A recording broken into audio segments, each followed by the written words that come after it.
Bueno, somos 12 en estos momentos, un buen momento para comenzar. Vamos a hacer terçón para armonizarnos y comenzamos.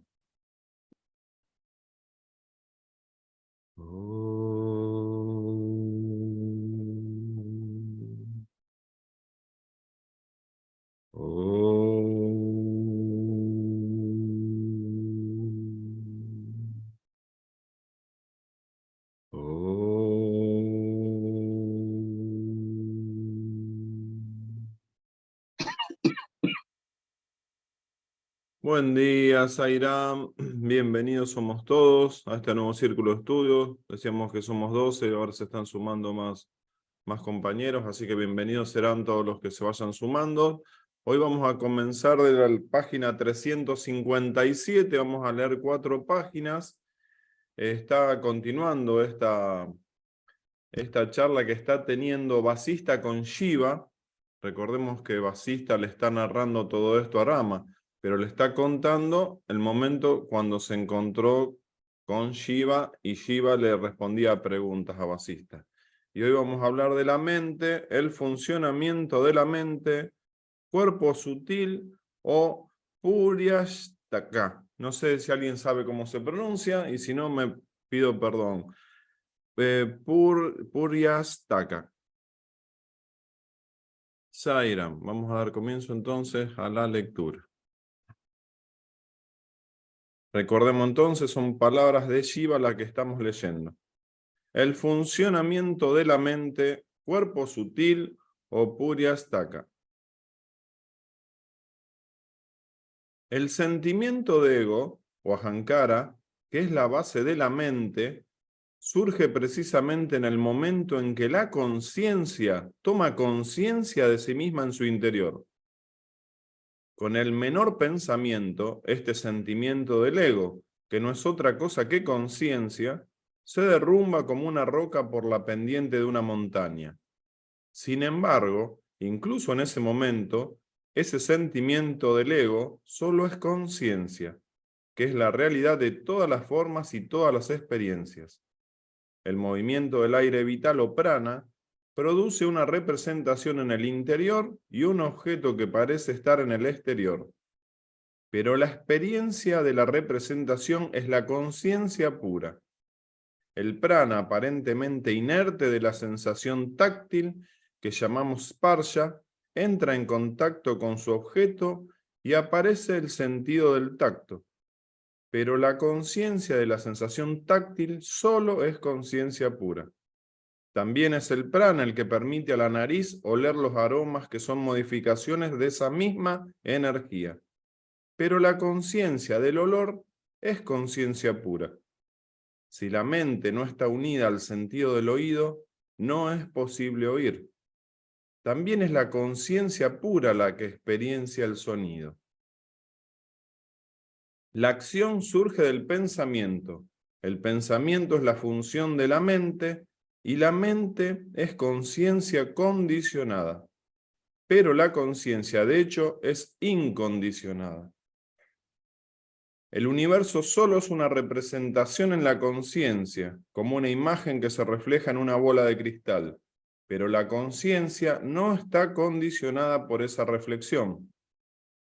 El jiva, es el vehículo de la conciencia.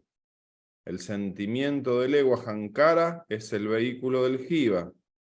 La inteligencia buddhi es el vehículo del sentimiento del ego. Los pensamientos, manas, el vehículo de la inteligencia. El prana, el vehículo de los pensamientos. Los sentidos, indriya, el vehículo del prana. El cuerpo, el vehículo de los sentidos. Y el vehículo del cuerpo es el movimiento, la acción, el karma. Cuando funciona el prana, la mente actúa porque el prana es el vehículo de la mente. Pero cuando la mente se hunde en el corazón, Hridayam, el prana deja de moverse. Y cuando el prana no se mueve, la mente alcanza el estado de quietud, es decir, no produce ese reflejo de la conciencia que pone en marcha el mundo y el jiva. Mientras se mueve el prana, la mente continúa actuando, como un jinete se mueve mientras su caballo está en marcha. Repitamos un poquito lo leído. Y cuando el prana no se mueve, la mente alcanza el estado de quietud. Es decir, no produce ese reflejo de la conciencia que pone en marcha el mundo y el jiva. Mientras se mueve el prana, la mente continúa actuando, como un jinete se mueve mientras su caballo está en marcha. La reflexión de la conciencia en sí misma se conoce como puriastaka. La mente solo es puriastaka, aunque otras escuelas prefieren describirla como el conjunto de los 5 elementos: el órgano interno, manas, buddhi, ahankara y chitta, el prana, los sentidos del movimiento, karmendriya, los sentidos del conocimiento, o jnanendriya, la ignorancia, el deseo y el karma. También se conoce como linga sharira, o el cuerpo sutil. Puesto que todo esto surge de la conciencia, existe en la conciencia y se disuelve en la conciencia. La única realidad es la propia conciencia. El cuerpo es una masa inerte movida por la mente y el prana. Igual que un trozo de hierro se mueve en presencia de un imán, el Shiva se mueve en presencia de la conciencia omnipresente e infinita. El cuerpo inerte se pone en marcha por la conciencia cuando ésta se identifica con la energía vital, prana. Este ser activo, o Karamatma, es el que conserva el cuerpo en movimiento. Pero quien ha imaginado a la mente y al prana como agentes de la vida en el cuerpo es la conciencia, el ser supremo. Cuando esta limitación se ha producido, las otras las siguen sin tardanza, como una enfermedad psicosomática inevitable, como las olas que comienzan a rizar la superficie del océano crecen y crecen hasta convertirse en grandes y temibles tempestades. La conciencia, al perder el conocimiento de sí misma, se convierte en un jiva limitado y vulnerable. Repetimos esto. La conciencia, al perder el conocimiento de sí misma, se convierte en un jiva limitado y vulnerable. Actuando bajo el pesado velo de la ignorancia, es incapaz de reconocer el daño que se está infligiendo a sí misma. Como un borracho que maneja una espada se hiere a sí mismo sin poder evitarlo. Pero la conciencia puede recuperar el autoconocimiento, como el borracho puede volver a estar sobrio si deja de tomar el líquido que lo intoxica. Cuando la mente pierde su soporte, que es el sentimiento del ego, permanece en el ser. Cuando el puriastaka, el cuerpo sutil en su conjunto, se despoja de sus soportes, alcanza el estado de quietud y queda inmóvil. Cuando la conciencia, a causa de su objetivación, se confunde y engaña a sí misma, las vasanas o condicionamientos mentales operan a su antojo. La conciencia olvida su naturaleza esencial al identificarse con ellas. Cuando el loto del corazón se abre, la mente o puriastaka se pone en funcionamiento. Cuando ese loto se cierra, el cuerpo sutil o puriastaka deja de funcionar. El cuerpo vive mientras puriastaka funciona. Cuando deja de moverse, el cuerpo muere. Dicho de otro modo, cuando puriastaka deja de funcionar, el cuerpo muere y la mente busca otra envoltura para llenarla de tendencias ocultas con las que forja nuevos eslabones que le permitan seguir olvidando su naturaleza de conciencia pura. Los cuerpos son ocupados y abandonados por el jiva como los árboles retoñan nuevas hojas librándose de las antiguas. Los hombres sabios no permiten ninguna acumulación de vasanas que faciliten esos cambios. En ese momento Vasista preguntó de nuevo al Señor: ¿cómo puede cesar esa falsa dualidad de la conciencia fortalecida por siglos de confirmación. El señor Shiva respondió sobre la cesación de la mente. Puesto que la conciencia está presente en todo momento y en todas partes, la dualidad es absurda e imposible. El concepto de uno surge del concepto de dos y viceversa. Cuando la dualidad se comprende como diversidad de la conciencia, se ve como conciencia y nada más. Entonces el efecto y la causa son una y la misma cosa, indivisible, perfecta. Puesto que la conciencia es su propio objeto, no deja de ser conciencia en ningún momento. Sus modificaciones son pensamientos vacíos de sentido. Decir que hay olas sobre la superficie del océano es como decir que montañas de agua flotan sobre el mar. Pero, ¿qué son las olas separados del océano? ¿O qué son los pensamientos separados de la conciencia? Solo la conciencia es eso, yo, y lo que hay entre ambos, es decir, el factor que percibe la diferencia entre eso y yo. La conciencia infinita, que es una, se percibe diversa y plural, como Brahman, la verdad, Shiva, el vacío, el ser supremo, uno sin segundo. Lo que está más allá de todas estas formas y estados de conciencia, el ser supremo que significamos como el puro yo, no tiene palabras para ser descrito. Lo que se percibe en el mundo como diverso es en sí mismo indivisible. Cuando esta conciencia se cubre con una reflexión o representación secundaria, percibe la dualidad y se siente atada a esa ignorancia, a esa ignorante imaginación. Esta fantasía provoca la sustancialidad de los objetos y la experiencia del mundo objetivo confirma la realidad de esos objetos. El sentimiento del ego va ganando credibilidad a medida que se reafirma en su papel de agente, carta, de las acciones y experienciador, bhakta, de las percepciones. Y lo que en un principio solo fue una coincidencia accidental, se transforma con el tiempo en un hecho indudable. La creencia en la existencia de los duendes provoca su existencia. La creencia en la dualidad provoca la dualidad. Cuando se conoce el ser no dual, la dualidad se desvanece como por encanto. La creencia da origen a la diversidad. Cuando rechazamos esa creencia, la diversidad desaparece. Las creencias y los pensamientos conducen indefectiblemente al dolor, mientras que el no pensamiento y la ausencia de creencias es la pura felicidad. Con la ayuda del fuego de la sabiduría, evapora el agua de tus creencias y queda en paz para siempre al captar la conciencia una e infinita. Mientras el rey olvida que es rey, se siente miserable. Cuando recuerda lo que es, su preocupación desaparece. Cuando pasa el monzón lluvioso, el cielo no puede acumular nubes que le oculten. Cuando se comprende la conciencia infinita, las nubes de la ignorancia desaparecen para siempre. La existencia del universo es real e irreal al mismo tiempo. El Señor los une, lo trasciende y es ambas cosas a la vez.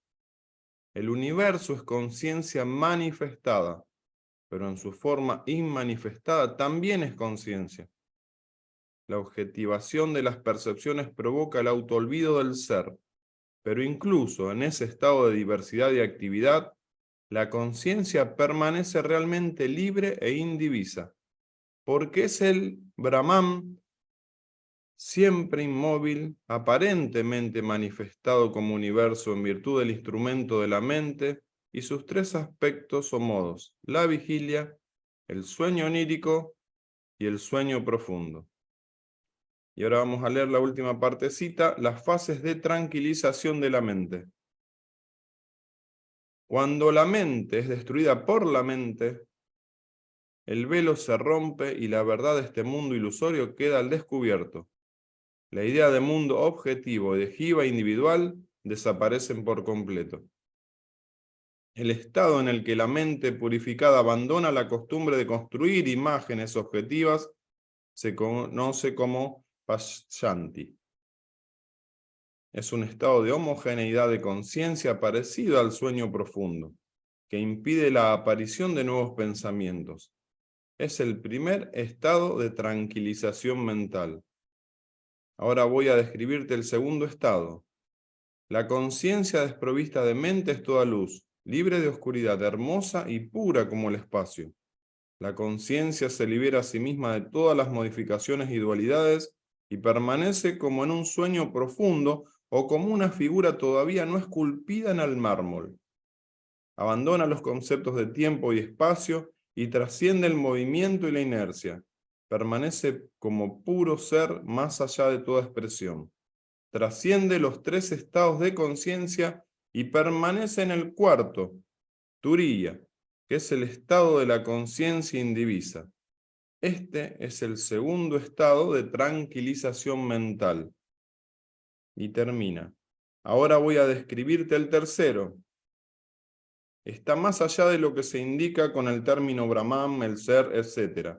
A veces se llama Turiya Tita, más allá del cuarto, y es el estado supremo. Desafía toda descripción porque está más allá de todos los acontecimientos descritos por aquellos que lo perciben. Permanece siempre, sabio Vasista, en ese estado, en ese tercer estado de tranquilización mental, ¿no? Permanece siempre, sabio Vasista, en este tercer estado, que es la verdadera adoración del Señor, más allá de lo que es y de lo que no es. Nada ha sido creado y por tanto nada puede desaparecer. Tal estado está más allá de lo uno y de lo otro. Es una masa pura de conciencia más allá de lo eterno y de lo transitorio. En él no se plantea ninguna cuestión de diversidad. Es la paz y la felicidad más allá de toda expresión posible. El Om más puro, trascendente, supremo. Después de decir esto, el señor Shiva quedó en profunda contemplación durante algún tiempo, y Valmiki, Vasista y los demás sabios respetaron escrupulosamente su silencio. Después de permanecer inmerso en sí mismo durante cierto tiempo, el señor Shiva abrió sus ojos y continuó. Y esto vamos a leerlo Dios mediante lo que sigue, que es otra exposición de la naturaleza de la mente, el sábado que viene. Acá cortamos con la lectura de 4 páginas del día de hoy. Albina, podés abordarlo desde donde quieras, desde donde puedas, desde donde lo sientas. Adelante. Ay, Dios mío, ay, Ram, qué difícil, porque estaba pensando primero que aquí este encuentro de Vasista con Shiva, y como dije el sábado pasado, nosotros también estuvimos en presencia de Shiva. Y hoy que no está en su forma física, tenemos sus mensajes. Y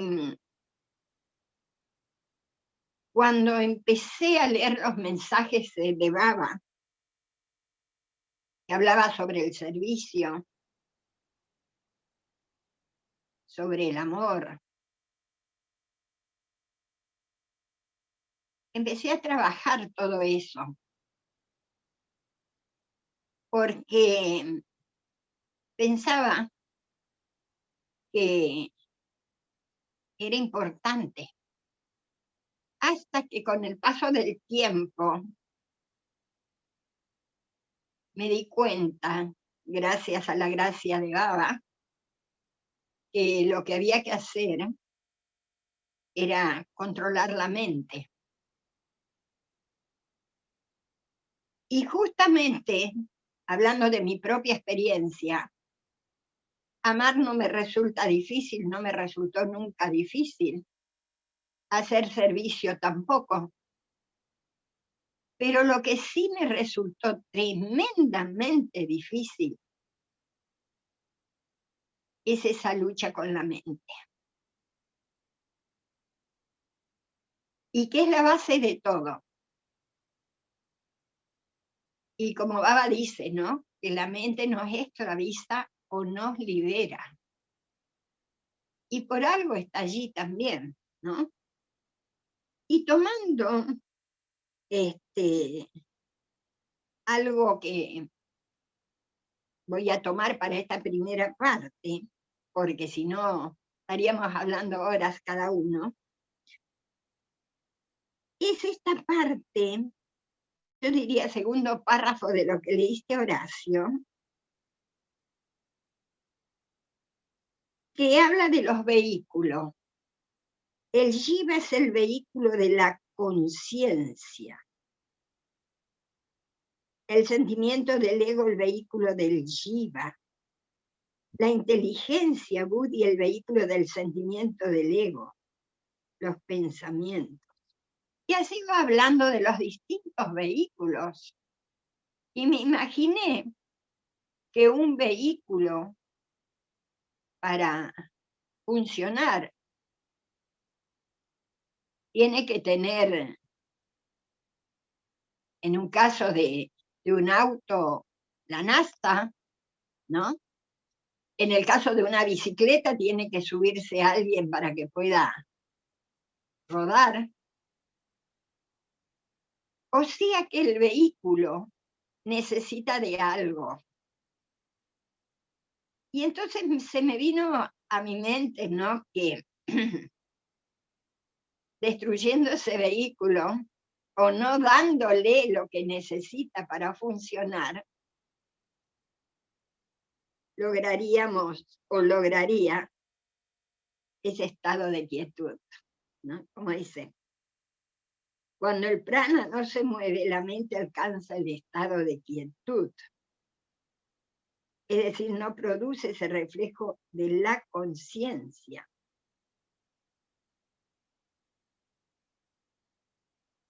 Y si voy a cada uno de los pasos, ¿no? El sentimiento del ego es el vehículo del jiva. Entonces, ¿qué es lo que tengo que trabajar en mí? Y en este caso sería en el ego. Logrando dominar el ego, ya no hay vehículo. La inteligencia del Buddhi dice, el vehículo del sentimiento del ego. Los pensamientos, el vehículo de la inteligencia. Controlando los pensamientos, ¿no? También dejamos que ese vehículo deje de funcionar o de moverse. Es lo que me lleva a esto, reflexión como vehículo. El prana, el vehículo de los pensamientos. Y acá más abajo dice que cuando el prana deja de moverse, la mente alcanza el estado de quietud.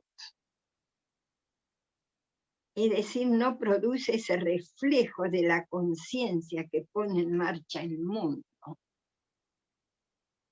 Y un reflejo es un reflejo. No es la realidad. Es como si me mirase en un espejo. El espejo me devuelve la imagen de Albina, pero no es Albina. Entonces, retirando el espejo no hay reflejo. Y esto que parece así tan fácil de decir, es muy difícil. Y he tratado, porque yo solo puedo hablar de mi experiencia, de no ver el reflejo, sino de ver lo real. Y ver lo real solo se lo ve con el ser. Lo demás lo vemos con los ojos físicos. La diversidad la vemos con los ojos físicos. Pero al mismo tiempo que los ojos físicos ven la diversidad, el ser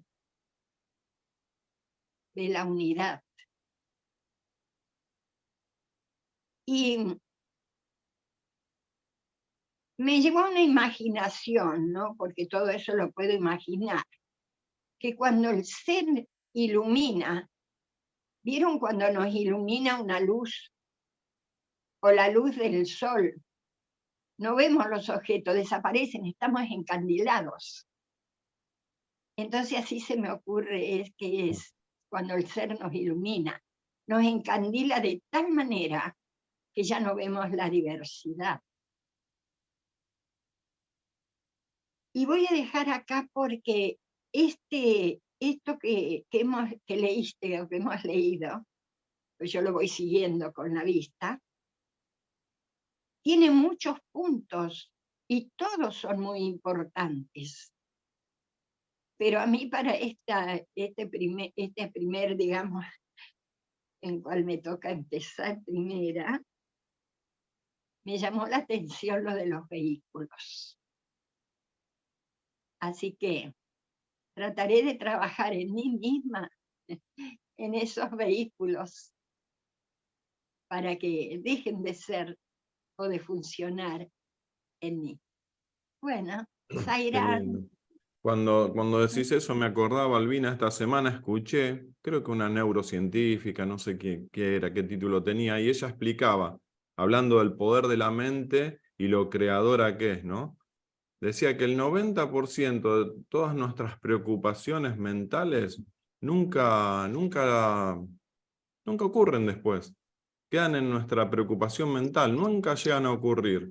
Y vivimos sufriendo y creándonos un futuro en el presente que nunca ocurre. Y eso impacta en nuestro cuerpo físico, en nuestras emociones, nuestra salud. Y es todo producto de la mente, y es lo que estamos leyendo. Es tan Sí. creador y tan fuerte que nos autodestruimos con basanas, ¿no? Con preocupaciones que decía esta señora, el 90% no llegan a ocurrir nunca. Y nos destruimos imaginando en un futuro de miedo, de angustia, de temores, de preocupaciones que en realidad son ilusorias y son creadas nada más que en nuestro presente imaginario, ¿no? ¿Sabés qué me llevó a pensar sobre lo que decís? Justamente, que ponemos en funcionamiento ese vehículo que nos lleva a un precipicio, a destruirnos. Entonces, por eso me resultó importante este párrafo. Claro. Pero en realidad lo tendría personalmente que analizar más, porque la base para mí está aquí. Qué bueno, Albina. Te esperamos al cierre, Dios mediante. Claudio, querido, después José Alberto. Zairán, buen día. Me pasó que cuando escuchaba recién el texto y lo que decía Albina justamente, ella habló de como una luz, ¿no?, que nos ilumina. Y pensé que esa luz no es externa, que parecería que asoma a través de nosotros cuando nos damos cuenta de algo, por ejemplo, ¿no? Me pasa que cuando estoy dando clases de música, yo estoy atento a lo que va recibiendo el alumno, ¿no? Y cuando se dio cuenta de algo, eso se refleja en la manera que mira, por ejemplo, ¿no? Y en ese momento parecería que brota una luz interna. Pero se nota físicamente incluso, ¿no? Pero es porque parece que se detuvo la actividad de la mente y hubo comprensión. Es como, yo la palabra conciencia la entiendo a partir de que llego a la palabra darme cuenta. Parece una cosa más cotidiana en el caso mío. Me di cuenta de algo, tomé conciencia de algo. Y ahí en la vida diaria tenemos quizás muchos momentos de experiencias propias que se asimilan como tal, que es una creencia, que es propia de alguien. Pero no tenemos, como bien dijo Albina, más que la propia experiencia, hasta que no, uno incluso infiere que va a ser un trayecto hasta que va a encontrar algo que en realidad, al leer yoga vasista y compartir con ustedes, cada vez nos damos cuenta que nosotros somos todo. Y hay en esas pequeñas cosas cotidianas quizás la posibilidad de confirmar lo que intuitivamente tenemos como una especie de certeza al escuchar, por ejemplo, esa frase en la que, como dice Baba, ustedes son eso, somos todos.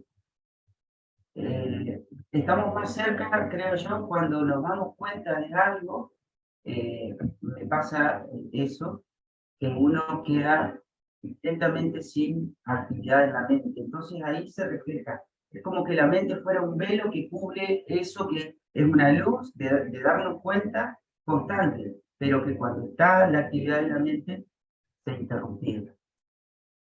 Nada más. Allá. Qué lindo, gracias Claudio. José Alberto, ¿qué te resonó, José Alberto? ¿Qué podés compartirnos? Bueno, buenos días a todos. Gracias, Horacio. Bueno, realmente es muy, no sé, lo siento así, ¿no? Que es muy rico todo esto, este diálogo de Vasista con Shiva. Y bueno, una de las cosas que puedo decir es que siempre, que todos lo sabemos, que todos lo repetimos teóricamente y nos cuesta tanto llevarlo a la práctica, de que todo es conciencia. No hay nada creado, todo lo que percibimos a través de los sentidos es para Brahman mismo, mostrándose a través de diferentes presentaciones o manifestaciones, ¿no es cierto? De acá surge que siento, de acuerdo a lo que vos dijiste, de que de tanto pensar, planificar para el futuro que no sirve para nada, de que debemos ser más observadores y trabajar con el prana como aire vital, es decir, en mis prácticas de yoga, de Hatha Raya Yoga, que al fin y al cabo, al estudiar con ustedes lo del yoga vasista, encuentro una conexión fantástica donde puedo aplicar las dos cosas. Y digo el control del prana, lo interesante, de acuerdo a lo que dice la lectura, de que el prana se mueve cuando la mente se mueve o viceversa. Eso es interesantísimo, o sea, aprender, darse cuenta de que de esa relación que hay entre la mente y el prana, ¿no? Como la relación entre el cochero y el carro. Mientras uno se mueve, el otro también se mueve. Y de allí está la técnica del pranayama, lo interesante, y que no es tan complicado como suele decirse. Si bien a través de una práctica una larga práctica, donde hay ya un buen entrenamiento, donde el yogi puede parar el prana, es decir, hacer una pausa interesante con el prana, y de allí es cuando la mente no se mueve. Pero nosotros, como gente de sociedad, personas que llevamos una vida común, si bien al tomar conciencia que debemos hacer una alimentación adecuada y también cuidar nuestros pensamientos, porque nosotros a veces decimos de cuidar el cuerpo físico y no cuidamos los pensamientos, estamos en la misma. Para mí el cuerpo físico y la mente ser cuidada sería mantener bien el instrumento de la conciencia. En definitiva, el cuidar los pensamientos o no pensar tanto, ¿no? Y estar más presente como observadores en cada momento, estando presente siempre, como en este momento. Estoy aquí, ahora, presente, tanto en lo que estoy diciendo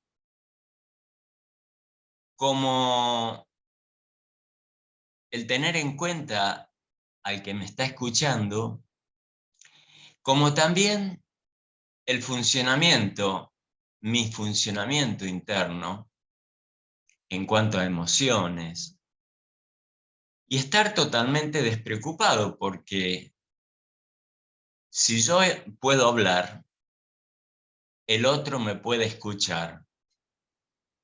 En definitiva, todo es conciencia, todo es Brahman. Y eso hace que, pienso, ¿no?, que el ego se va cada vez reduciendo más, o sea, dejar de lado y descartar la individualidad, o sea, tener más presente de la unidad entre todos. Bueno, es lo que puedo aportar, gracias. Qué linda exposición, José, qué lindo, muchas gracias. Mónica, ¿podés expresarte? Hola, buenos días. Hola a todos, buenos días. ¿Se escucha? Perfecto, bien. Muy bien, Mónica, muy bien. Bien, hacía tiempo que no podía entrar, estaba haciendo un curso y tenía que salir antes.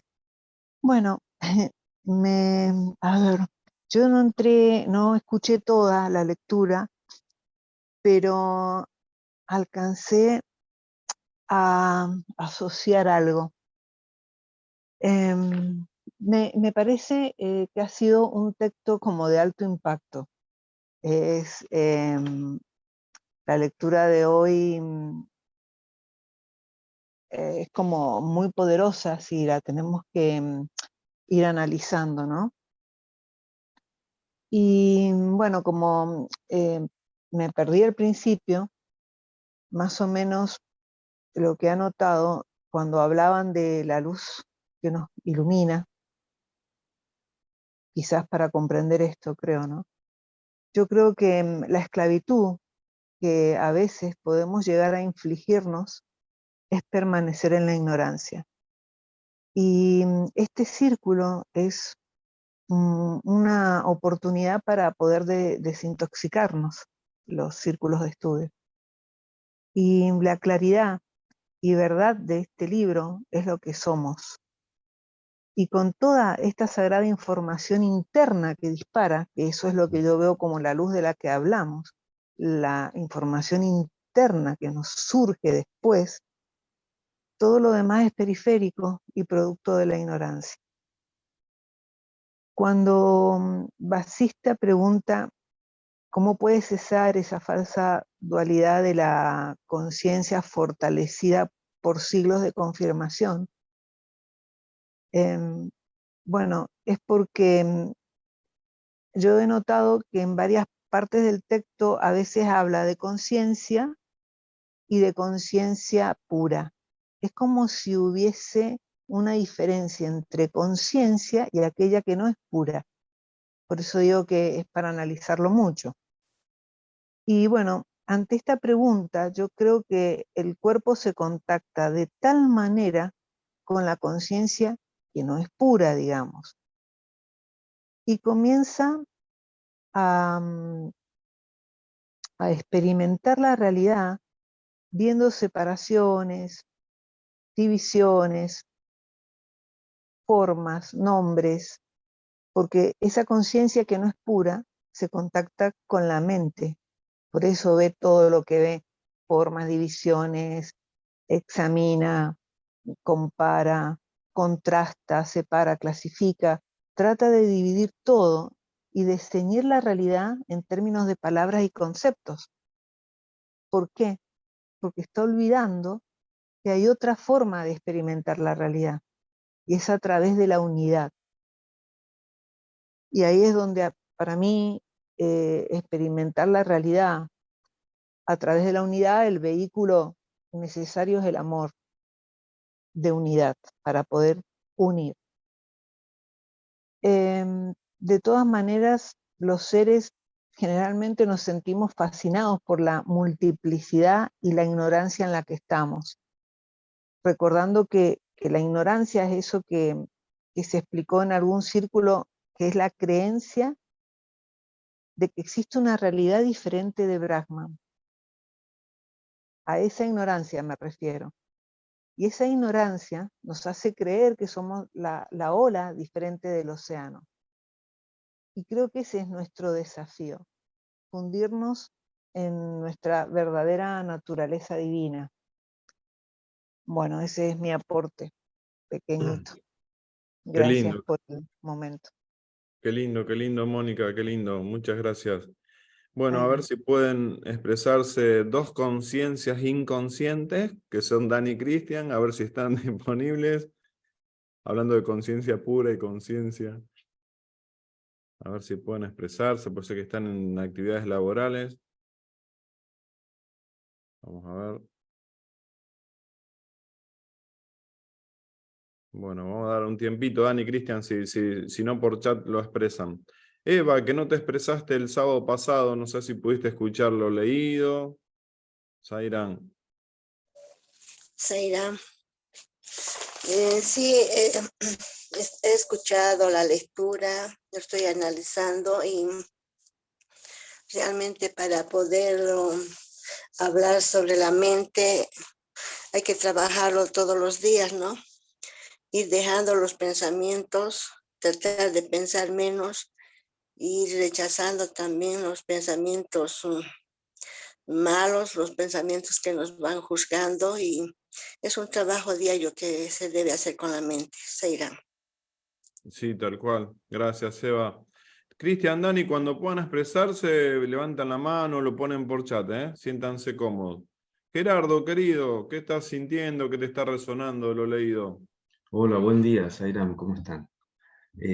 Pensaba, bueno, te había escuchado lo que vos dijiste, Horacio, y pensaba sobre esta cuestión de las fases de la tranquilización de la mente, donde dice que cuando la mente es destruida por la mente, el velo se rompe y la verdad de este mundo ilusorio queda al descubierto. La idea de mundo objetivo y de jiva individual desaparecen por completo.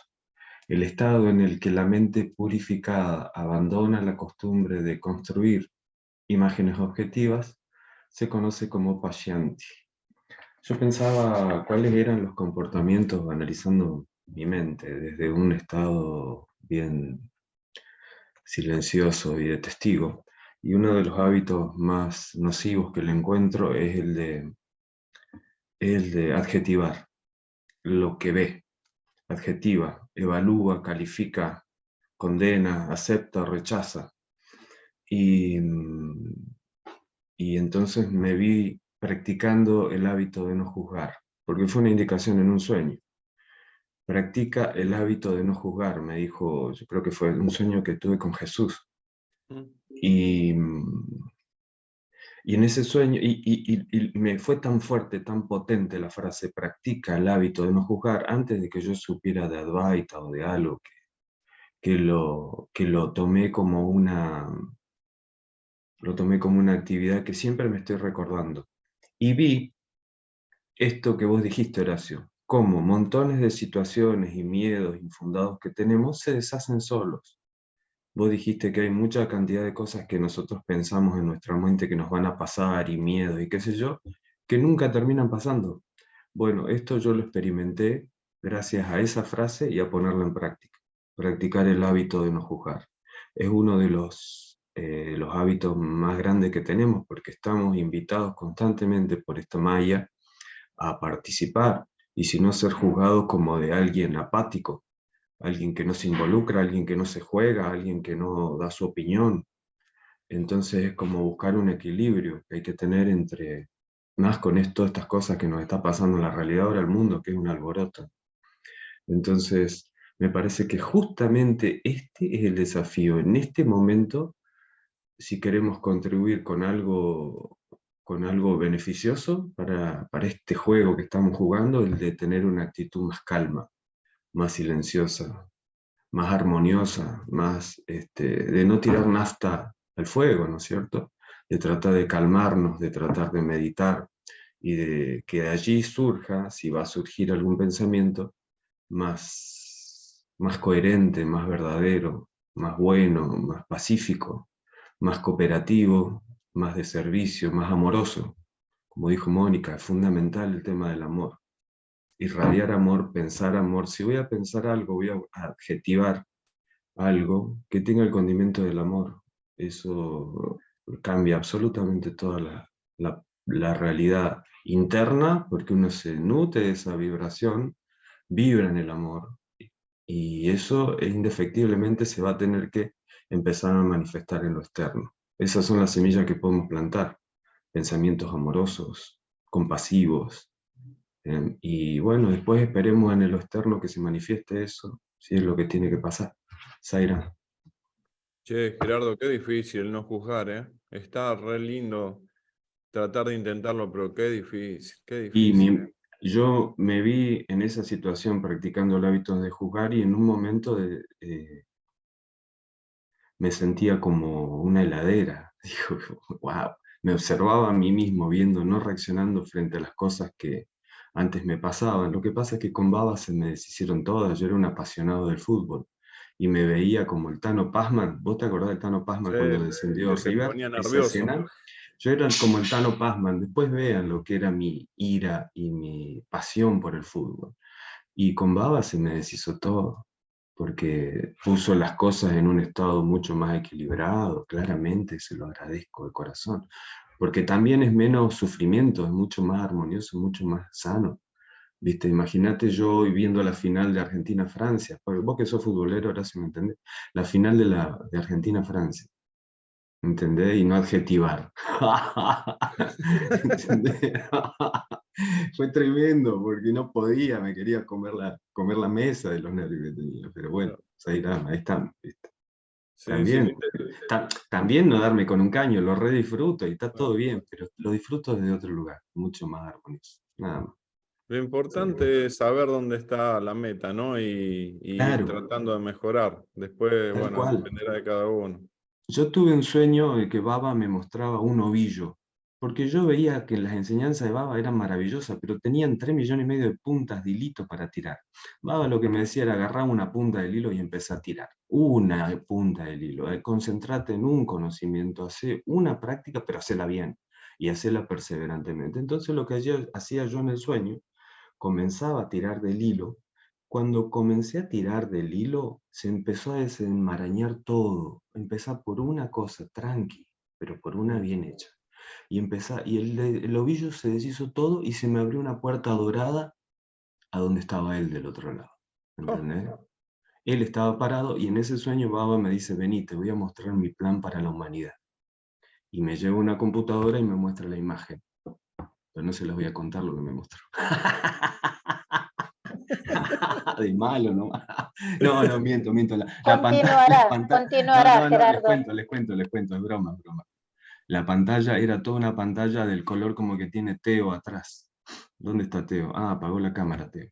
Teo tiene un color violeta, lila atrás. La pantalla era todo como la que tiene el Teo atrás. Ese color era la Habla, Teo, así te ven. transformación del mundo. Yo lo tomé como transmutación, el Porque color de la estoy en la transmutación. habitación de mi nieta. Ese color, Teo, tenía la pantalla. Ese es azul, plan de Baba para el Qué mundo. bueno. Qué Zaira. bueno. Se me Bueno, hizo largo, perdón. transmutación, ¿no? Dicen. Transmutación. Sí. Qué Perdón. lindo. Se me Gracias hizo por largo. compartir, que vos sos un bendito en los sueños con Sai. Gracias, Yo lo vuelvo Gerardo. loco. Hago mucho nada más Marano, gracias, vos lo sabes. Qué bueno, Gerardo. Te quiero mucho. Gracias. Igual, Cristian, Dani, están conectados. Después vamos con Teo. Cristian, Dani. Hola, buen día. Sí, yo estoy en el negocio y Dani está en casa, pero bueno, no pude escuchar porque estoy acá en el negocio, no escuché la lectura, pero bueno, escuchando un poquito lo que estaban diciendo. Nosotros con un grupo de amigos los viernes de la noche también hacemos un círculo de estudio de las frases que se vayan ocurriendo y estamos practicando, que a lo mejor puede servir, por eso colaboro en esto. Hace mucho leímos un libro que se llama Un mundo sin quejas, y tiene un ejercicio que es, digamos, uno se tiene que poner una pulserita en la mano y tiene que prestar atención y tratar de lograr estar 21 días sin quejarse. Si Oh, uno toma conciencia de que se está quejando, tenés que cambiarte la pulserita de mano y empezar de nuevo. Y tratar de lograr 21 días. Eso es con queja y así es con todo. Mejor como dijo ahí, para no juzgar o con el hábito que querramos corregir. Porque si uno logra 21 días, el cerebro toma eso como un hábito. Y es re difícil. Pero lo bueno de eso es que uno empieza a estar atento. Porque la mente no es que sea un problema, sino que la tenemos mal entrenada. La mente nos sirve para hacer un montón de cosas buenas, pero desentrenada, el mono loco que dice Baba. Así que estamos todos practicando eso como para tomar conciencia de cómo actuamos inconscientemente en todo el día. Y a veces en un mismo día te la cambiás 3 veces porque decís, mirá vos de lo que me quejé y a lo mejor parece un hábito pavo, que uno se queja hasta del tiempo a veces. ¡Oh, qué frío que hace! Y no deja de ser una queja. Así que bueno, es una linda forma de tomar conciencia y hacerlo como jugando, pero te vas corrigiendo. ¿Cómo Así se que llama bueno, el libro, Cristian? un mundo sin queja. Y trae con ese ejercicio para tomar conciencia, ¿no? Así que estamos todos, y anoche nos reunimos y nos decíamos, y uno de los chicos dice, no, me enojé y la tiré a la pulsera. Como que es increíble, pero bueno, es una forma de jugar y entrenarse. Así que bueno, lo comparto porque a lo mejor a algunos les sirve como para jugar un poco a observarse y está buenísimo porque te la cambias 1000 veces la pulserita. Pero bueno, nada, hace que uno empiece a corregir los hábitos de una manera consciente. Así que bueno, es lo que puedo colaborar porque no escuché la lectura, pero bueno, por ahí sirve. Gracias. Lindo. Gracias, Cristian. Saludo a tu señora. Se lo voy a comentar a mi hijo que le gusta leer, está por recibir de psicólogo. Le gusta toda Bien. esta lectura y estábamos comentando el otro día un libro que parece muy interesante que se llama El arte de amargarse la vida. Ah, ese no lo leí nunca. Hablando de lo que estamos hablando, ¿no? Y de esta loquita que está acá adentro. Teo, adelante. Lo voy a hacer muy cortito porque hoy me superó todo, no entiendo nada. Esta parte que dice, la conciencia al perder el conocimiento de sí misma se convierte en un jiva limitado y vulnerable.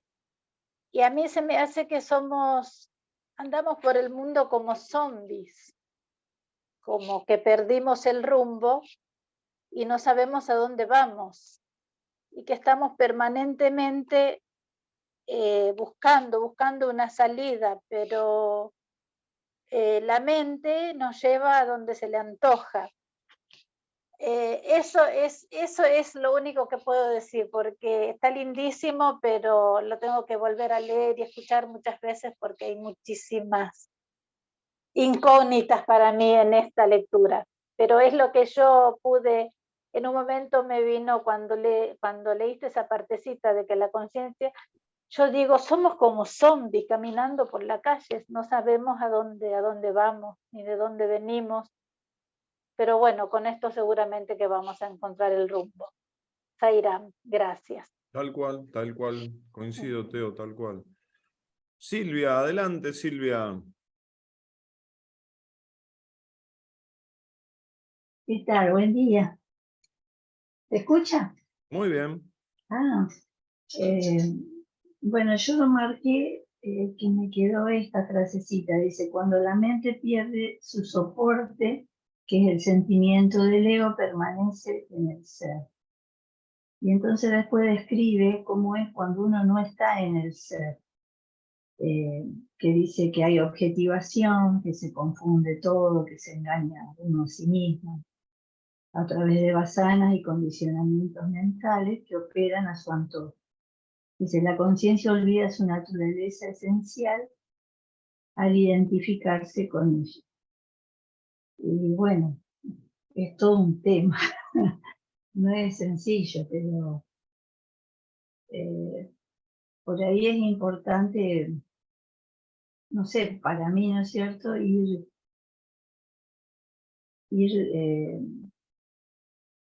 como viendo desde dónde me estoy comunicando, desde dónde estoy haciendo lo que hago. Bueno, es difícil, pero bueno, me parece que tenemos que empezar, como decía hoy, creo que Gerardo, una cosita a la vez. Es demasiado todo. Yo cuando vos terminaste de leer dije, esto es muchísimo, porque es toda la vida. Pero bueno, me parece que por lo menos tener claro eso, que si es ego no es el ser, o sea, no es el corazón puro, no es, bueno, es ego. Y el ego tiene que ver con los miedos, con los deseos, con las preocupaciones, con todo lo que venían diciendo que no es el ser. Bueno, eso me quedó como para ir de a poquito, de Silvana. Zaira. Qué lindo, Silvia, muchas gracias. Guillermo, que por suerte aún te tenemos. Adelante, después Andrea. Bueno, buenos días a todos. Estaba pensando de que, producto de los estudios académicos, siempre he visualizado que muchos autores dicen que un 50-60% de las decisiones que tomamos en las compras son bastante inconscientes, son producto de nuestra historia. Y asociado a lo que tú decías, Horacio, de que parece que era un neurólogo, hablaba de que un alto porcentaje de las preocupaciones que nosotros teníamos jamás llegaban a materializarse y por lo tanto sufríamos gratuitamente. Hay una correlación directa entre los dos temas. Este texto completo que estamos leyendo, cada apartado y a veces cada frase tiene un significado pero muy fuerte. A veces una frase de 3, 4 líneas, o a veces incluso de una línea, uno le marca un poco. Y hay una que tiene relación con la anterior que dice, con lo que acabo de explicar, las creencias y los pensamientos conducen indefectiblemente al dolor, mientras que el no pensamiento y la ausencia de creencias es la pura felicidad. Entonces, lo que estaba pensando es que si nosotros pudiéramos dejar de lado este análisis permanente que la mente hace del pasado, esta mente juguetona, que nos trae al pasado y nos lleva al futuro, y viviéramos el presente, solamente el presente, bueno, estaríamos acercando precisamente al no pensamiento, que nos estaríamos acercando a la ausencia de creencias y nos estaríamos acercando a la felicidad. Y en ese orden de idea es un trabajo no menor. Y finalmente me pareció muy buena idea esa práctica del libro que se comentó, de utilizar una cadenita. Estaba pensando que en mi caso por lo menos necesitaría muchas cadenitas.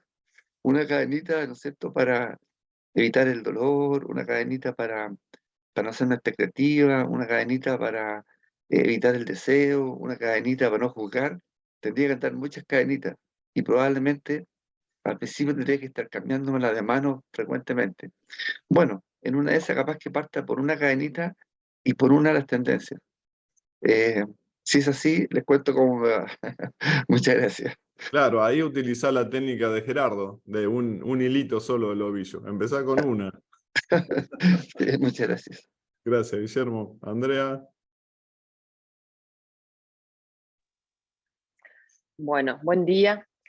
Gracias a todos porque en cada uno encuentro una respuesta a algo que me estaba dando vuelta, así que agradecida siempre al grupo. Y después cuento la experiencia personal. Como dijo Gerardo, el no juzgar, me vi a mí misma que cuando juzgo o cuando mido o cuando digo esto es bueno, esto es malo, me gusta, no me gusta, lo necesito, lo quiero, ahí empieza el tema del deseo y ahí termino en el ego y bueno, se desata todo lo que ya sabemos. Entonces estoy contenta, digamos, conmigo misma que me pude dar cuenta cómo todos estos pasos, cómo empieza el tema en juzgando, en viendo si esto es bueno, es malo, claro, oscuro. Así que está bueno por lo menos saber qué desata todo lo demás. Así que gracias a toda esta información y este conocimiento me pude ver en mí cómo termino allá, así que tendría que ver el principio de este ovillo, trabajar acá. Y por otro lado también me gustó lo que comentaste, Horacio, del preocuparse. Lo vi analizando la palabra, preocuparse. Nos estamos ocupando antes de que suceda. Así que, como dijeron, en más del 90% de las veces no sucede, solo pasó acá. Así que, ¿para qué me voy a ocupar de algo que todavía no está sucediendo en el presente? Ver lo que está pasando acá en este momento y disfrutarlo, saborearlo, masticarlo, trabajarlo. Así que ahí andamos por ese camino. Sairam. Qué lindo, Andrea, qué lindo. Muchas gracias. Willy, ¿podés expresarte? ¿Qué te resonó de lo leído del día de hoy? Si puedes expresarte, te escuchamos gustoso cuando puedas. Si no, pasamos a Juan y después vos. ¿Ahí me oyes? Sí, muy bien. ¿Ahí me Willy. oyes? Muy bien. Ok. Sí, yo igual que la hermana anterior, me parece muy interesante y mucha gratitud a todos, al grupo, porque de los comentarios y las enseñanzas que cada uno dice, se aprenden muchas cosas. Yo estoy en este momento sintiendo como para vivir el presente es muy importante, como enseña Swami, también ser muy grato. La gratitud me parece fundamental para entender los procesos en la mente y cómo de ella, a través de la entrega, de saber cómo entregarse, se supera el miedo.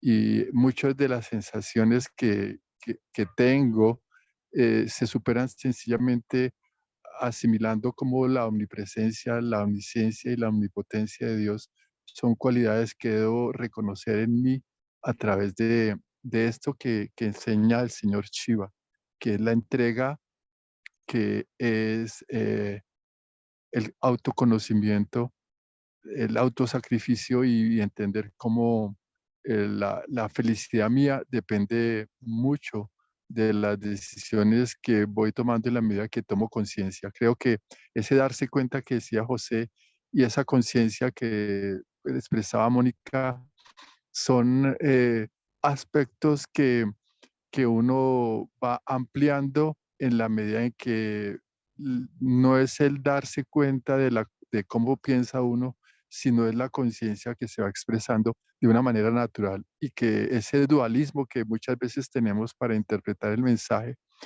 sucede dentro de nosotros también. Entonces hay que entregarse a la conciencia y dejar que ella se exprese con actos de amor, como decía Mónica, ¿no? Con pleno amor, no necesita nada más. Sairam. Gracias. Qué lindo escucharte, Willy. Muchas gracias por tu aporte. Qué lindo. Juan, adelante, Juan. Hola, Zainano, a todos. Y bueno, el texto, al escucharlo me resultó muy complejo. Digo, acá no entendí nada. Y tuve un lapsus. Hay una frase que después la elaboré y me fijé en el texto escrito. Y esto desencadenó todo. La frase del texto dice: cuando la mente se hunde en el corazón, el prana no se mueve y queda en estado de quietud. Bueno, yo lo que leí, lo que escuché de Horacio, y no creo que Horacio lo haya pronunciado mal, no era hunde, une. Ahí está la cosa. Y es cierto, cuando la mente se une al corazón, está ese estado de quietud. Y el prana se detiene. Pero yo creo que todos nosotros en alguna vez en la vida hemos tenido una experiencia de unir mente y corazón, una experiencia de amor, en que parece que todo el mundo se detiene. Y esa experiencia, aunque mundana, nos da un reflejo de una cosa, o nos da un indicio, creo que de una cosa que es importantísimo. ¿Por qué?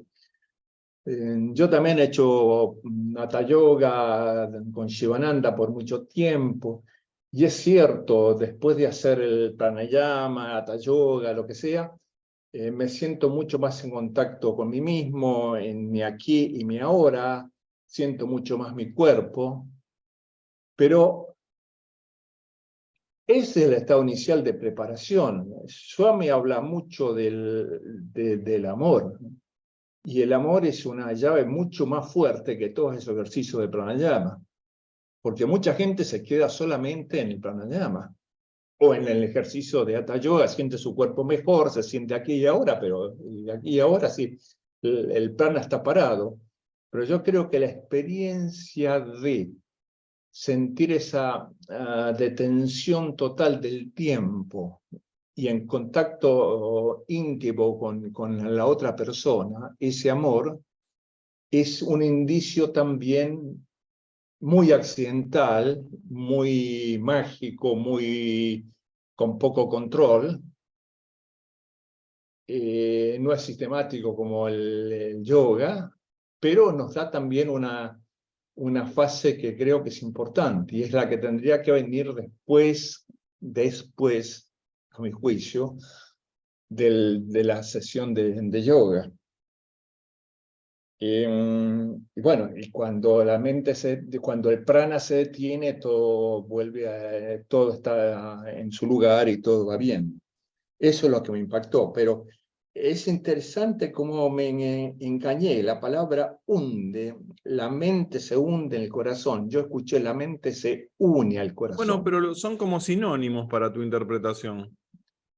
Sí. Uno más poético que el otro. Sí, y después la otra parte es sobre la cesación de la mente. Eso decir de que no debo vivir aferrado al pasado, pero bueno, si en el presente surgen cosas del pasado, y bueno, es que el pasado está presente. Entonces, creo que la autoindagación y comprender en nuestro aquí y ahora cómo estamos reaccionando por nuestras acciones del pasado, por lo que podamos entender, es importantísimo. Es importantísimo, creo, no castrar el sentimiento de acordarse del pasado, sino tomarlo en su justa medida. Y dentro de su justa medida decir, bueno, acá me equivoqué o no, acá hice bien, y sin ser enganchado en las consecuencias o en acciones o reacciones. Pero creo que hay que tener mucho cuidado en eso de decir, no, el pasado lo tengo que olvidar.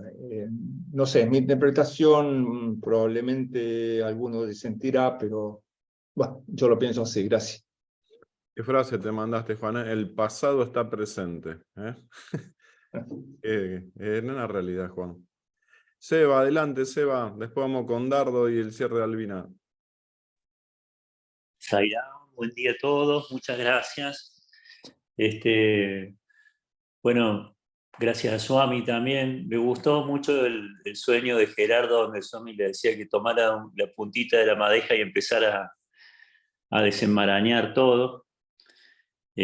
Como decir, bueno, agarrar un sadhana, una práctica, y con eso empezar a develar, digamos, este camino hacia mí. Así lo interpreté yo, ¿no? Que puede ser un nombre, que puede ser los Vedas, que puede ser hacer servicio. Hay gente que resuena más con el servicio. Y al igual que Juan, me pasó lo mismo con, digamos, me llega mucho esa reflexión donde dice que cuando la mente se sumerge en el corazón, el prana se detiene. Porque en la práctica yo lo siento que es así realmente. Yo siento que el mundo a veces se parece como una montaña rusa, ¿no? Y si uno lo analiza bien, algo de eso que pasa en el mundo, estamos siendo co-creadores de esa realidad. En distintos aspectos, digamos, de repente llega una persona a nuestra vida y nosotros decimos, ay, sí, justo, todo lo que yo estaba anhelando, ¿viste? Se presenta en esa persona que puede ser, bueno, una compañera, o a veces con sueños, proyectos, y de repente se empieza a dar cuenta de uno que se subió en un carrito, digamos, en la plaza de juegos, y muchas veces lo que está experimentando no es lo que más le gustaría, digamos. Dice, bueno, ¿cómo puede ser? Entonces, me hace acordar esta reflexión que Swami tenía, donde dice que nuestros placeres a veces se parecen a cuando el perro está masticando un hueso, y este hueso, digamos, le está lastimando la boca, y siente como un sabor a sangre, y no se da cuenta, digamos, de que eso que está disfrutando no es algo que le esté haciendo bien, y que inclusive es algo que, no sé si lo han escuchado esa metáfora de Sai alguna vez. Pero entonces uno empieza a preguntarse dónde está, cómo parar esta calecita, digamos, o este parque, digamos. Y esta reflexión de que cuando la mente se sumerge en el corazón se detiene el prana, yo lo siento realmente así.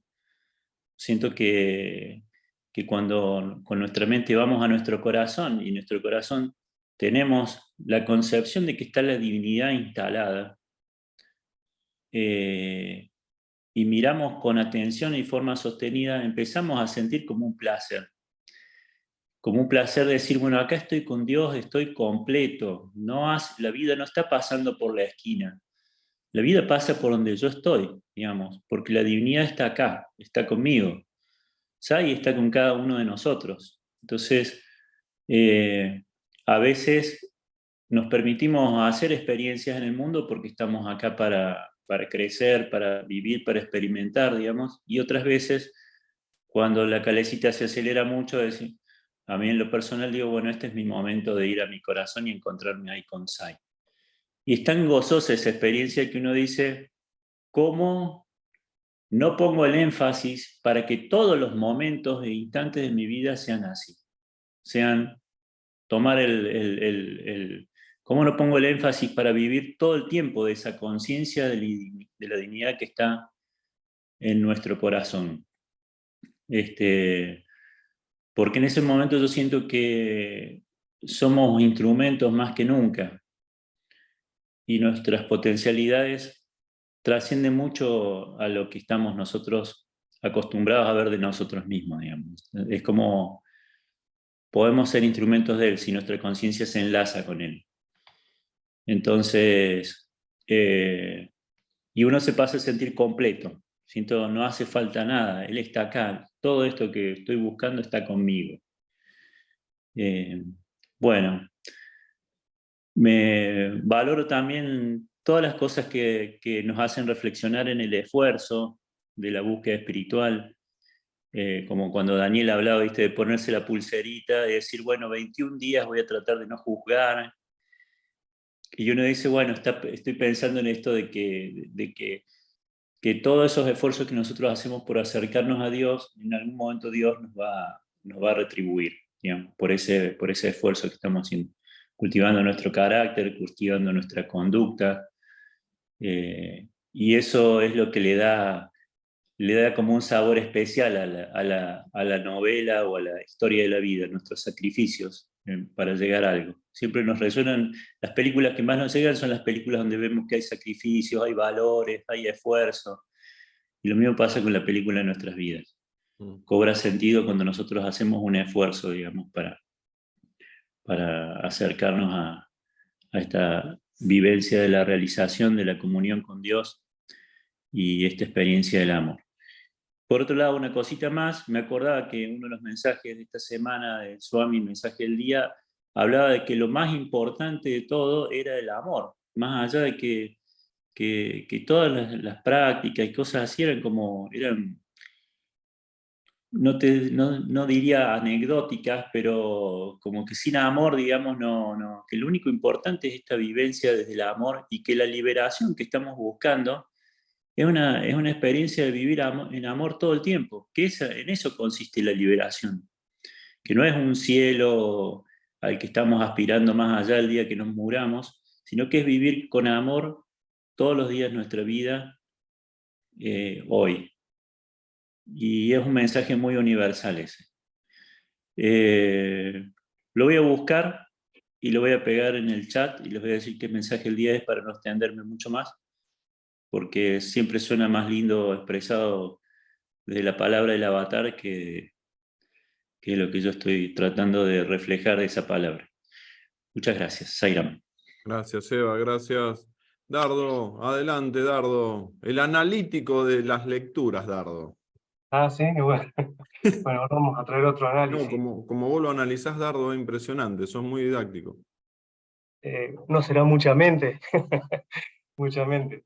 Mira, Horacio, hoy también otro análisis ahí, pero como que veo en estas pocas páginas montones de cosas para analizar, pero bueno, el tiempo no nos va a dar, así que... Pero vamos a hacerlo práctico, porque en realidad muchos estuvieron comentando ahí, a mí me parece lo mismo, que es súper difícil la comprensión de este texto, y cada vez, mientras más avanzamos, más se complica. Pero en realidad, cuando lo analizamos, es simple tal como lo que están comentando acá los hermanos, es así, porque por ejemplo, y bien lo dijo Seba recién, lo que dice el avatar es simple y perfecto como lo explica Sai Baba. El ejemplo, acá tenemos uno, el ejemplo que dio Seba del perro, que come el hueso y se pone contento. Baba dice que porque él se rompe las encías, masticando las astillas del hueso, y obviamente le produce un sangrado. Sai Baba dice que disfruta él creyendo que le está extrayendo algo de esa sangre al hueso que solo un hueso, no existe. Entonces su propia sangre lo complace, lo deja feliz, se va contento. Y ahí nomás tenemos una frase, por ejemplo, dice acá, frases salpicadas y sueltas del texto que leímos hoy, de los 3 títulos. El efecto y la causa son una y la misma cosa.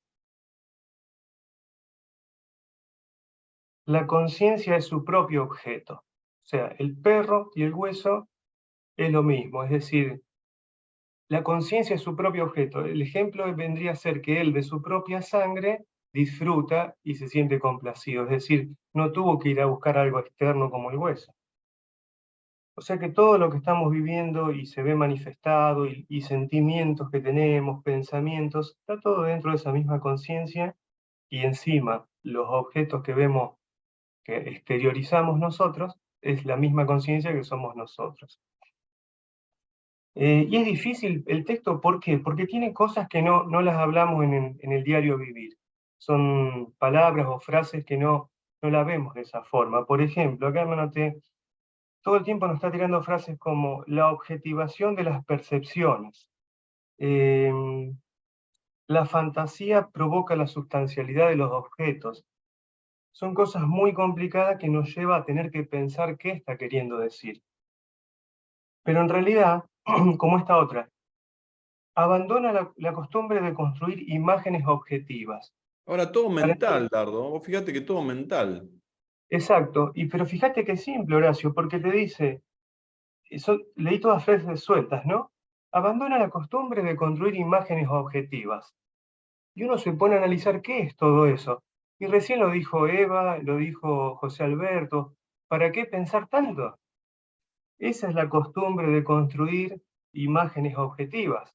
Es decir, nos asustamos de lo que el texto dice, de que es tan complejo que no lo comprendo, pero en realidad es la simplicidad misma que explicó Seba de que tiene Saibaba para enseñarnos.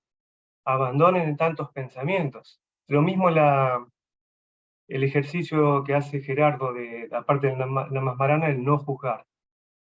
Se pone uno en práctica y se pone firme y dice, bueno, hoy no voy a juzgar, mañana, y empieza a estar atento con eso. También el juicio es algo que viene del pensamiento, es lo mismo, ¿no?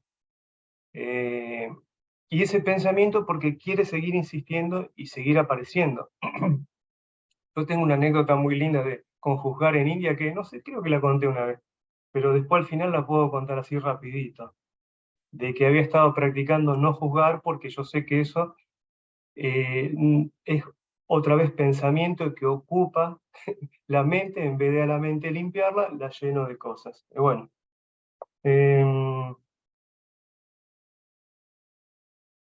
también mencionaron el tema de la luz que viene del interior, como el texto bien lo dice.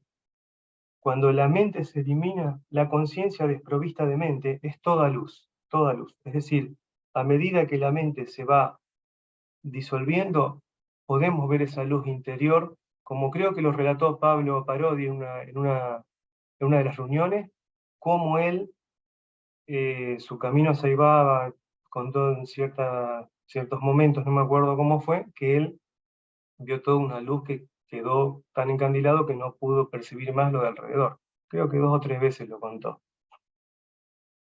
Bueno, vamos a ver, así que no asustarse con que es tan difícil esto, pero bueno, el tema surge una palabra acá que apareció nueva.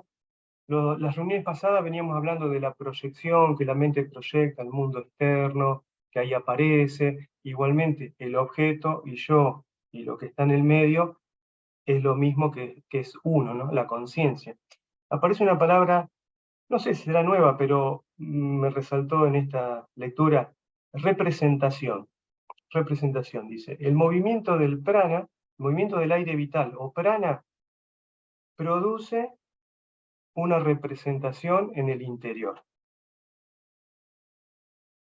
Y un objeto que parece estar en el exterior. Es decir, se produce toda esta representación. La otra vez lo hablamos como una proyección sobre una pantalla. Bueno, acá lo podemos ver como un escenario de teatro, el universo, ¿no? El mundo completo, representándose. Es decir, todo apareciendo y actuando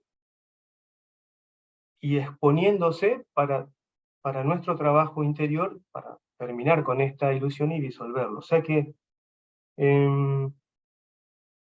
bueno, la experiencia de representación igualmente es pura conciencia, por supuesto. Acá vuelve a repetir, el universo solo es una representación en la conciencia como una imagen que se refleja en una bola de cristal. O sea que eso me gustó, como de imaginarme el mundo y todo lo que veo, lleno con la energía del prana, que lo hace mover y lo hace aparecer, incluso las cosas insintientes, ¿no? Las hace aparecer y las hace ser parte de la escenografía que nosotros vemos. Entonces, mi trabajo por lo menos es estar consciente, hago el esfuerzo, como dijo el sábado pasado Albina, ese es el esfuerzo que yo hago ahora, dice Albina, de estar consciente de eso, no el esfuerzo físico o el esfuerzo mental, sino todo enfocado ahí, a que todo esto es una representación ilusoria.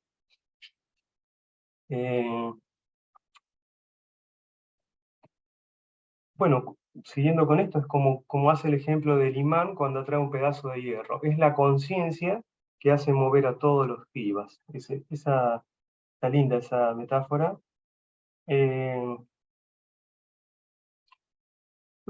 Y con eso, bueno, vuelvo a hablar de la imaginación. La imaginación creadora.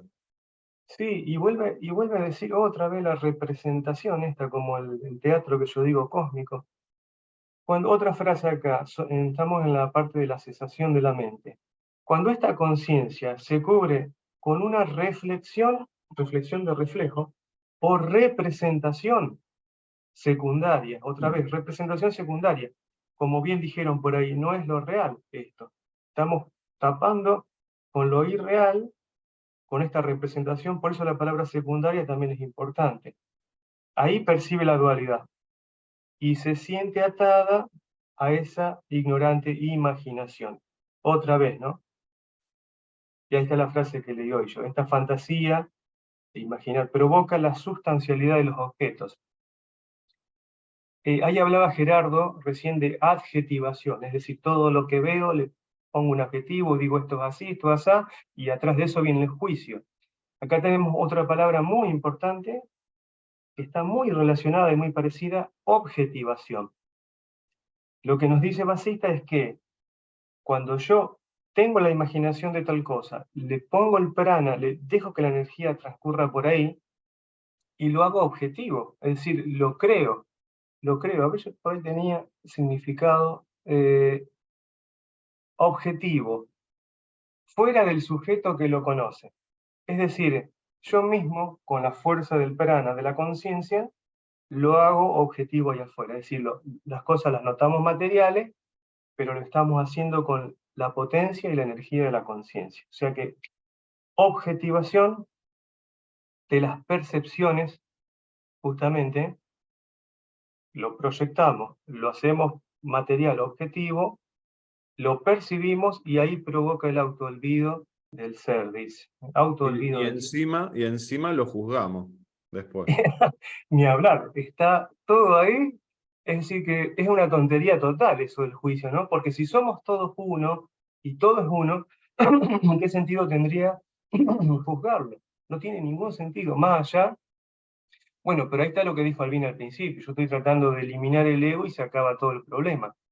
Entonces, ese juicio lo queremos mantener, así sea uno solo cada 3 días y tiramos la pulsera, que contó Cristian.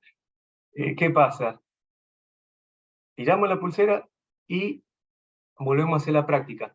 Pero tenemos que darnos cuenta que la inutilidad de eso, no que somos malos, que yo me quejo, que tengo juicios, sino que no tiene sentido porque si, en un ejemplo tonto, ¿no? Si el otro es uno y el otro está más apurado que yo me doy cuenta que si yo soy él, que se ponga adelante en la cola, si vamos a ganar todos con eso, ¿no es cierto? Es como estar pensando continuamente, como Baba dice, el beneficio de los otros, para los otros, desde el beneficio a uno mismo, en el servicio que lo explicó tantas veces. Y bueno, puedo terminar con bueno, acá también, para la tranquilización de la mente, es abandonar los conceptos de tiempo y espacio también. Es decir, porque estamos mucho sobre la agenda que tenemos, sobre a tal hora tal cosa, y cuando realmente uno se pierde en esa conciencia, queda fuera del espacio y del tiempo. Es decir, yo sentí ciertas veces tuve una experiencia de que ni sabía quién era yo, desde el ego, ¿no? Digo, ¿qué pasó acá? Y se perdió el tiempo y se perdió el espacio, y no sabía qué estaba haciendo ahí parado este Shiva ahí, en ese lugar, y nada. Ciertas expansiones de la conciencia que me permitieron ver eso. Y acá lo dice, ¿no? Obviamente era una paz asombrosa que no quería salir de ahí, pero me obligó a salir porque por las circunstancias la situación sola te lleva a volver a estar en el ego y a tomar el control del personaje y la conciencia del personaje que somos. Es como que es como que el ego no se quiere matar a sí mismo, entonces no quiere quedarse inmerso en esa situación del todo luz y de haber abandonado el tiempo y el espacio. Y bueno, puedo terminar rapidito con esta anécdota del no juicio y el por qué no tiene sentido y por qué el beneficio de otro es el beneficio de uno. En definitiva, es para todo aquel que estuvo en Prayanti Nilayani, iba a los darshan, saben el sistema de hacer colas, que se demora un montón, son montones de filas, a las 4 de la tarde se entra, bueno, todo así. Y es todo un sacrificio, justamente hablando de darle lugar a otro en la fila. Creo que lo conté, pero lo hago rapidito. No me acuerdo esto. Yo iba siempre a los darshan y hacía las filas, las colas, son a veces 1 hora y media de espera y todo esto. Hasta que sortean los números, ustedes saben, cuando son las 4 menos 5 y empieza a entrar todo el mundo. Sortean los números de qué fila pasa primero. Estaban esas 4 filas de 100 y pico de personas cada una, o sea, digamos 400 esperando, y justo viene una persona que yo la tenía ya vista, porque uno se va conociendo un poco ahí en la vivencia del ashram, donde está ahí hoy. Viene esta persona, justo va caminando por al lado del que saca los números y hace pasar al primero de los 400 y pico de personas, y él venía con un almohadón, dobla y se mete como si fuera tercero, se mete ahí en tercero o cuarto de la primer fila que arranca. Por distintos motivos, bueno, a mí paso último, no sé, voy, quedo en séptima fila, no me acuerdo. Después cuando empieza está todo por empezar el darshan y sale Sai Baba, lo veo a esta persona, segunda fila. Y mi mente quería no juzgar, porque yo venía haciendo un trabajo de no juicio para tener una práctica justamente, iba todo bien hasta que vi esta escena. Y encima una persona muy cercana a Sai Baba, que no hizo la cola, y entonces mi mente explotaba en queriendo juzgar, pero por atrás algo me decía, no juzgue, porque hay una explicación que vos no sabés. Vos no sabés, esto era fantástico, era la pelea entre la mente y la conciencia que me decía que no tiene sentido, que espere, y si no espero, no importa, sin juicio. Bueno, eso fue todos los días, durante muchísimos días, porque me quedé hasta el día de algunos meses. Y se da todo, cada vez que la veía esta persona y la cruzaba en Prayanti Nilayam, en el ashram, se me venía a la mente esto de decir, ¿juzgo o no juzgo? Ahí va el que se cola, ahí va el que se cola. Sí, o este es un privilegiado, o a este lo agarro y le pregunto por qué se coló, siendo tan devoto de Sai Baba y tan cercano y siempre miles de entrevistas. No, y la mente yo la frenaba y decía, no, y después se da, son las lilas de Baba, ¿no? Me empiezo a hacer amigo de esta persona. Empezamos a ser amigos como uno hace en el ashram, hay un montón de personas, las va conociendo. Y ya una vez amigo, yo digo, ¿por qué no le pregunto? Y no le pregunto. Sigue. Y lo cruzo un día, otro día no, y así como a todo el mundo. El último día que voy al darshan, había que hacer la colita en la selva, allá arriba, ya era para antes de bajar a las colas mayores, y me toca él, entra atrás mío, se pone atrás mío a hacer la cola. Tuvimos como 2 horas, y entonces nos ponemos a hablar, pero era el último día mío en India. Yo no digo nada, y digo, Dardo, es tu última oportunidad para preguntarle por qué se coló. Y sin embargo, no digo nada porque no lo quiero tomar como un juicio, como no quiero, seguía como resistiéndome a juzgar. Y surge de esta persona sola, a contarme tantas cosas, él mismo me dice un día, vos sabés qué me pasó, fui a hacer un servicio que nos mandó Sai Baba a no sé qué parte del sur de la India, comí no sé qué de la calle, volví, porque me olvidé una parte, pero bueno, se las cuento ahora, volví de la India, perdón, del sur, justo voy al darshan, me agarró una infección en el estómago, me tenía que internar de urgencia, y justo 1 hora antes dije, no, me voy al darshan a ver la respuesta de Baba. No quería ir al hospital a internarse esta persona. Resulta que ese día que yo lo vi colar, se agarró segunda fila, encima llega Baba y le da un sobre de Vibhuti, y le hace así, le dice, comételo. Entonces el muchacho me cuenta, dice Baba, ese día decido ir al Darshan, el día que se coló, obviamente. Y dice, me pongo en segunda fila, pasa Baba, me da un paquete de vibuti y me dice, comelo para curar la infección del estómago. Y ahí termina todo el episodio del no juzgar y por qué no juzgar. No tenía ningún sentido cuando había que curar y sanar a la otra persona que también es uno, ¿no?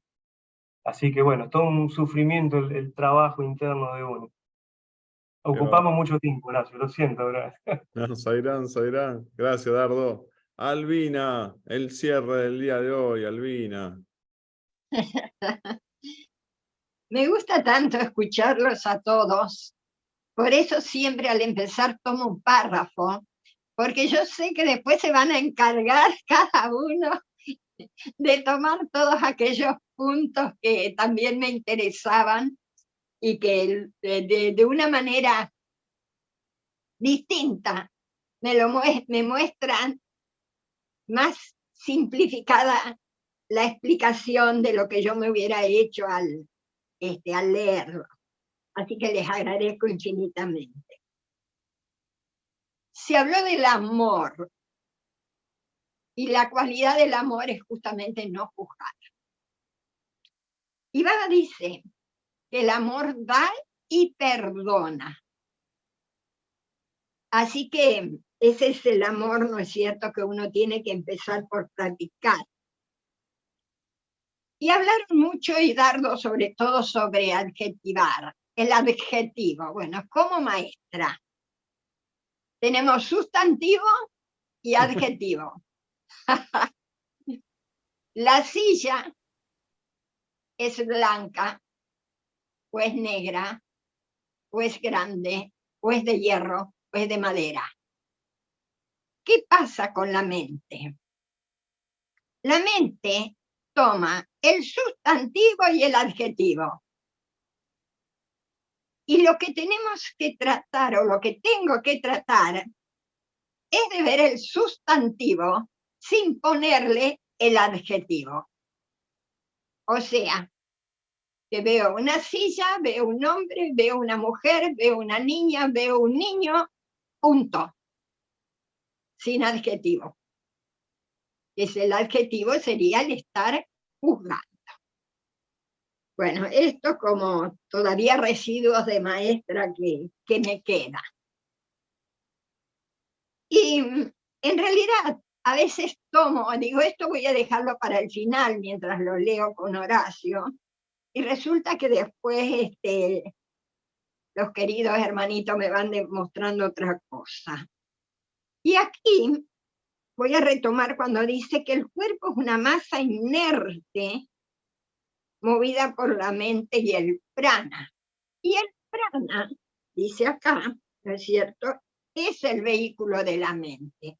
Y eso me llevó a pensar cuando en el Génesis Dios forma a Adán, al hombre, siempre hombre como masculino o femenino, porque no se olviden que luego Eva sale de esa parte masculina. Bueno, eso lo vamos a dejar ahora porque todo es un simbolismo. Lo forma de los 4 elementos, ¿no? El barro, que está compuesto por agua, el aire que lo seca, el fuego, bueno, etc. Luego le insufla el aliento vital, o sea, el prana. Le insufla el aliento vital y luego hace pasar a la creación delante de él. Y dicen que este primer hombre reconoce y le pone nombre a cada cosa que ve. Fíjense ustedes cómo estamos uniendo algo que ya había dicho Moisés hace tantísimos años y que por allí nos resulta incomprensible si lo tomamos literalmente. Es decir, la mente, observar, el prana se detiene, o sea que el vehículo se detiene.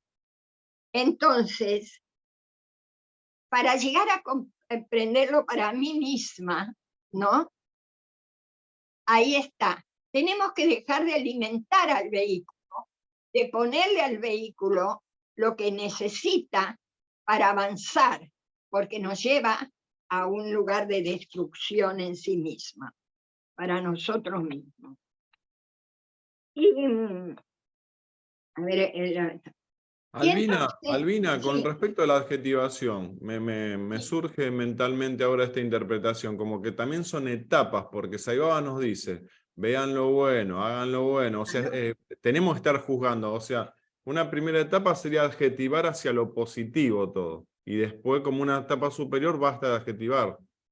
Claro, eso sería, digamos, ya el lado sádvico, que como dice Basista, ¿no es cierto? Y Baba mismo, tenemos que trascender también, porque también es un lazo que nos ata, incluso los sádvicos, ¿no?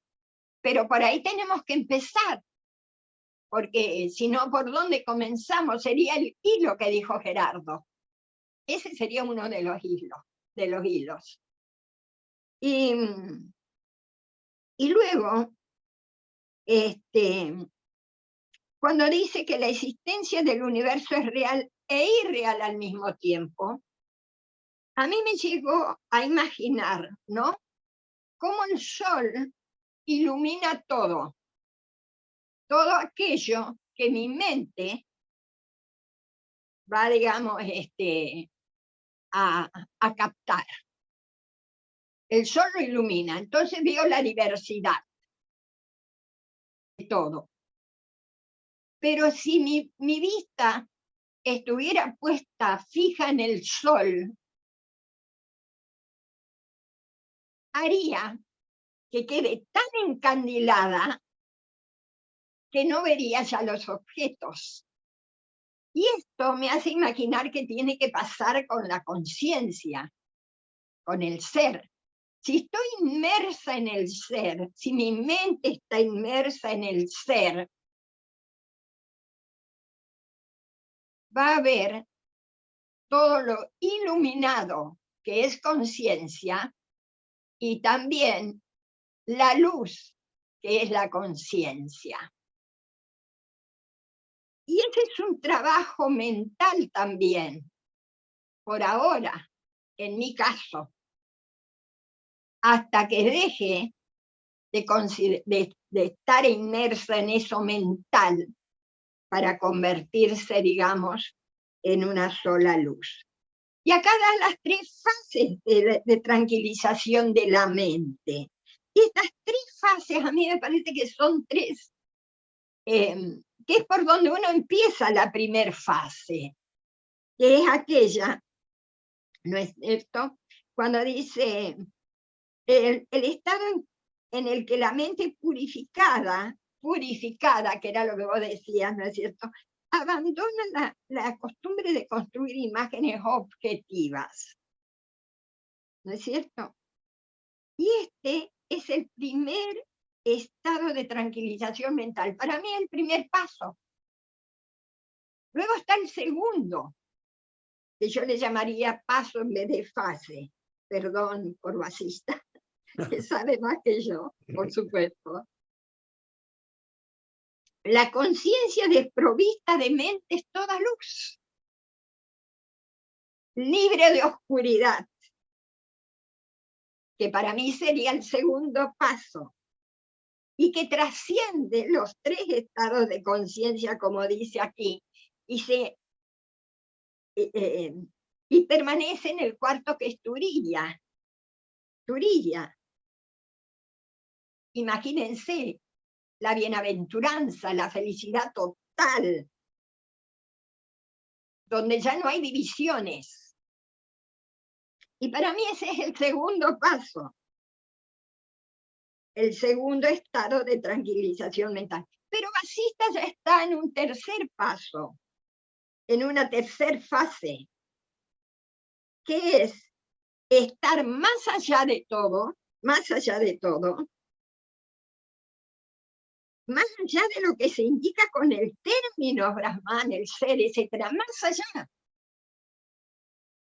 Y acá dice como el Om más puro, trascendente y supremo. Porque nosotros, mientras estemos pensando que, yo por ejemplo, que todo es Brahman, que sé que soy el ser, lo sé todo eso, pero también a un nivel mental. Y hay que trascender ese nivel mental. Y en ese estado está Vasista, que ya es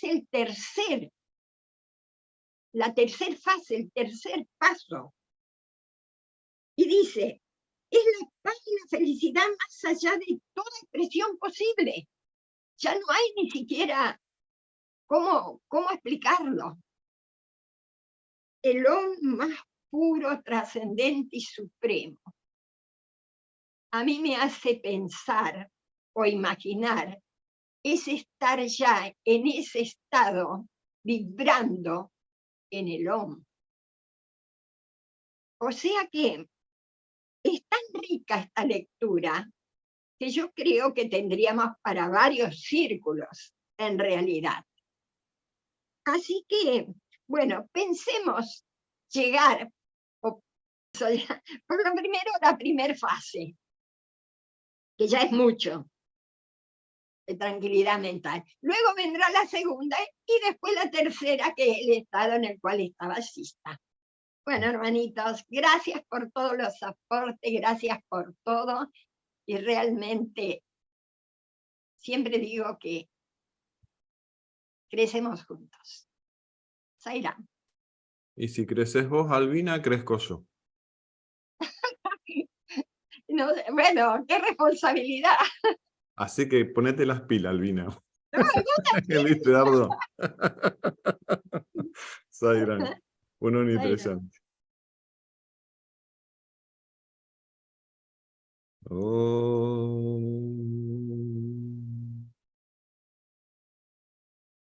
Shanti, Shanti, Shanti.